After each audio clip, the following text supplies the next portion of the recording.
رانا صاحب قسم نے نیچے سے کہتا تھا. رانا صاحب میری طرف دیکھیے. صاحب اگر ایسے رانا صاحب نو کراس ٹاک, اس کے والد صاحب کو بھی نو کراس ٹاک, میری طرف دیکھیں. یہ بات کرتے ہیں ایسے, ان کا باپ ہوگا. رانا صاحب میری طرف دیکھیں. میری بات سنیں امن, میرے مت میں صاحب بات. رانا صاحب آپ تو بڑے ٹھنڈے ہیں. رانا صاحب ادھر دیکھیں.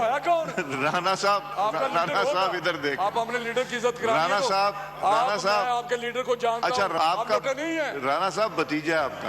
اور چور تیرا باپ چور ہو. آپ سارا ڈبل چور ہو. نہیں عتیق نہیں. قومی اسمبلی میں وفاقی وزیر رانا تنویر حسین اور پی ٹی آئی کے ارکان میں تلخ جملوں کا تبادلہ. رانا تنویر نے کہا بانی پی ٹی آئی کے ساتھ جو ہو رہا ہے وہ مقافاتی عمل ہے, ہمارے دروازے توڑے گئے. تحریک انصاف کے رکن ناطف خان نے کہا رانا تنویر کو عدالت میں گھسیٹوں گا. اسپیکر قومی اسمبلی ایاز صادق کی وفاقی وزیر اور پی ٹی آئی رکن کو چپ رہنے کی ہدایت.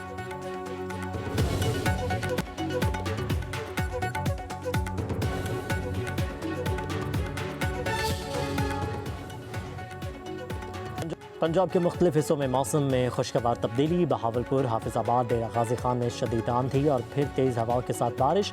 درجہ حرارت میں نمایاں کمی. لاہور, سیالکوٹ, شیخوپورہ, گجرانوالہ, قصور سمیت دیگر علاقوں میں بارش متوقع.